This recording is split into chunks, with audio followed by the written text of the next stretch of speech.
ګوره کوم سړی چې زیاتې خبرې نه کوي دا ډېر زیات هوښیار وي، دا ډېر زیات جینس دی، د ده منټل لیول چې دا ډېر زیات های دی. که زیاتې خبرې نه کوي که نه، که تا چېرته انسان ته سوچ وکړه، الله پاک انسان په یو خاص طریقه باندې پیدا کړی دی، په یو خاص پیټرن باندې پیدا کړی دی. که چېرې تاسو سوچ وکړئ د کوم کار دپاره چې کوم شی پیدا کړی دی هغې ته سوچ وکړئ، نو تاسو ته به پته ولګي چې د دې استعمال سره دا څنګه استعمالول غواړي. صحیح ده. ګوره الله پاک انسان له دوه غوږونه ورکړي، دوه غوږونه، لیکن ژبه یوه ورکړې ده. غوږونو کار دی اورېدل او د ژبې کار دی ویل. صحیح ده. غوږونه دوه دي، د دې مطلب دا شو چې اورې به ډېر او وایې به کم، ځکه چې ژبه یوه ده. اردو کې ویل کېږي که نه چې سنو زیاده اور بولو آدھا، او دا هم ویل کېږي چې بولنے سے پہلے تولو، think before you speak. انګلیش کې ویل کېږي کله چې ته سوی څه خبره کوې نو د هغې نه مخکې سوچ کوه. خبره یوه کوه لیکن د کار خبره کوه. هغه شرطو ځان نه مه جوړوه. ځینې خلک که نه او په خوله چې څه راځي هغه شانې شرطېږي، هغه شانې لیکیایي. دغه شی ځان نه مه جوړوه، ځکه چې ستا په خوله باندې چې کوم خبره راځي که نه دا نه ده چې ستا عزت به سیوا کوي، بلکې ستا په خوله باندې هغه خبره هم راتلی شي چې هغه ستا لیول ډېر زیات ښکته کولی شي، دا ډېر زیات کمزوری کولی شي. او خبره چې کې پازیټیو خبره کوه، د کار خبره کوه. دې سره به خلکو ته دا لګي چې ته د کار سړی. صحیح ده.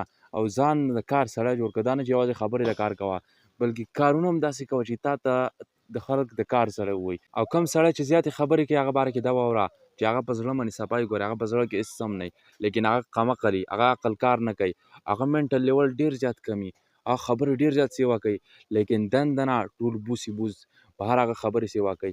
او کوم سړی چې خبرې نه کوي که نه هغه ته پته وي چې د خبرو کولو یوازې څه فایده نشته بلکې څه کول هم دي. هغه د هغه خبرو په ځای کوم چې زیاتې خبرې کول دي د هغې په ځای ځان څه بل کار کوي. تاسو په خپله زندګۍ کې لیدلي کوم ځای کې چې اوبه کمې لکه خوړګی شو، تنګی شو، دغه کې هغه اوبه شور سیوا کوي، لیکن سمندر چې هغه شور نه خوري، هغه په خاموشۍ سره رواني، هغه په خاموشۍ سره خپل مزل کوي، هغه شور نه خوري. لیکن که چېرې هغې ته څوک ارته وشو نو هغه بیا داسې نه پرېږدي. ګورئ خوړګی صرف شور کوي، صرف شور کوي، انسان ته هېڅ هم نشي ویلی.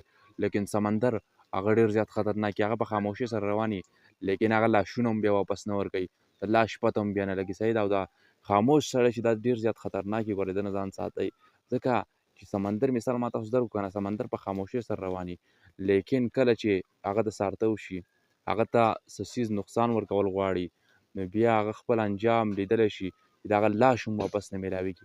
دغه شانې که ستاسو زندګۍ کې خاموش یو سړی هغه تاسو ته څه ونه وایي، په هغه وخت تاسو څه ونه وایي، وروستو یاد ساته، ګوره دا هېر نه کړي چې هغه تا ته څه ویلی نه شي، هغه تا نه هېرېږي، هغه به تا نه د دې بدل ضرور اخلي. لیکن کله چې وخت راشي، کله چې د هغه وخت راغی که نه بیا ګوره چې هغه تا نه هغې بدل څنګه نه اخلي. نو کوشش کوه چې خاموش سړی کمزوری ونه ګڼې، هغه خاموش دی، هغه د وخت انتظار کوي او هغه په خپله محنت کوي، د محنت انتظار کوي چې زما محنت به ما ته زما رزلټ کله راکوي، زما محنت زه چې د څه حقدار یم هغه به ما ته زما محنت کله راکوي. په اصل کې چې کوم طاقتور هغه اعلانونه نه کوي چې زه طاقتور یم، بلکې هغه صرف ګرځي، هغه محنت کوي او د محنت نه پس دا خلک په خپله ویني چې دی څنګه طاقتور دی. د هغه ژبه خبرې نه کوي بلکې د هغه کردار خبرې کوي، هغه په خپل نوم نه یادېږي بلکې هغه په خپل کار باندې یادېږي. صحیح ده. د ځنګل باچا چې دی هغه زمری دی، لیکن زمری په ځنګل کې شور نه خوري، اعلانونه نه کوي چې زه بادشاه یم، بلکې دا خلکو ته په خپله پته لګي چې دی بادشاه دی. ولې؟